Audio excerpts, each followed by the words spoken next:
Ubay ibn Sa'id al-Khudri. He says, while we were sitting with Prophet Muhammad sallallahu alaihi wasallam, a group of people, Arabs, Bedouin, they came to Prophet Muhammad sallallahu alaihi wasallam. They said, we will accept Islam under one condition. Ya Muhammad, unsub lana rabbak. Unsub lana rabbak. Give us the lineage. Give us the family tree of your Lord. What's his father's name, grandfather, grandfather? And Arabs used to respect or disrespect people according to their tribes, according to the people, the backgrounds, the nationalities. There was so much racism and discrimination is founded there. Prophet Muhammad ﷺ didn't know how to answer. What's the family tree of Allah? Where do I start? Where do I go? I can't say something and it might not be the accurate answer for Allah. What's the name of his father? What's the name of his mother? He knows the basics that Allah subhanahu wa ta'ala is one and he doesn't have a wife, he doesn't have a family, but he can't put it in words. So Allah subhanahu wa ta'ala revealed down the greatest surah in the Quran. قُلْ هُوَ اللَّهُ أَحَدٌ. O Muhammad, tell them that Allah is one and only, undivisible, cannot be divided, cannot be worshipped in three shapes. He's not one in three or three in one. He is one and only, undivisible. You cannot divide him into pieces. You cannot worship him in part times. And this is one of the things that unites religion and Islam. And you might find it different as someone who is stepping newly to Islam. That Allah subhanahu wa ta'ala is not a Sunday 10 a.m. thing. It's not a one-day week thing. It's not someone, and that's an offer that Prophet Muhammad ﷺ received.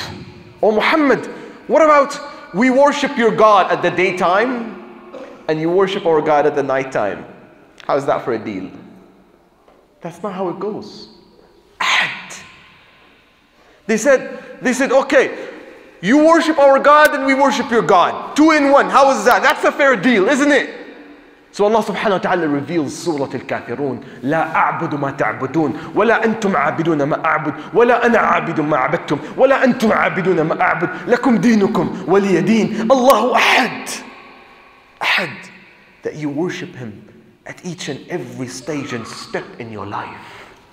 He becomes your God when you're treating your own family, when you're working, when you're relaxing, when you are in Canada or in India or in Lebanon or in Pakistan, while you're at the masjid and outside the masjid, with your enemies and with your friends. Allahu Ahad. Ahad. This surah can shake mountains and it should shake your heart. Allah continues and says, Allahu Samad. Allah is sufficient. Allah is the one who is always demanded. And there, Allah creates a relationship between you and him. As-Samad. Keep in mind, the name of Allah, As-Samad, was not mentioned anywhere in the Quran except in Surah Al-Ikhlas. I want you to give me your undivided attention here. As-Samad is a name that can change your relationship with Allah subhanahu wa ta'ala if you truly understand it. What is As-Samad? Many people recite the surah, but they don't know what's the meaning of As-Samad. As-Samad. As-Samad, the one who always stands up, never falls. And that's the adjective of Samid. Samid, no matter how much you punch him, no matter how much you hit him, no matter how much you try to break him, he's unbreakable.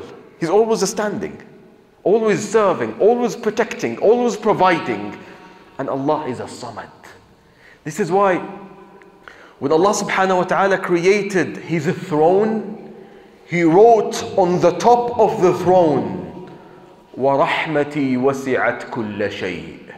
My mercy would cover everything, would expand to every spot.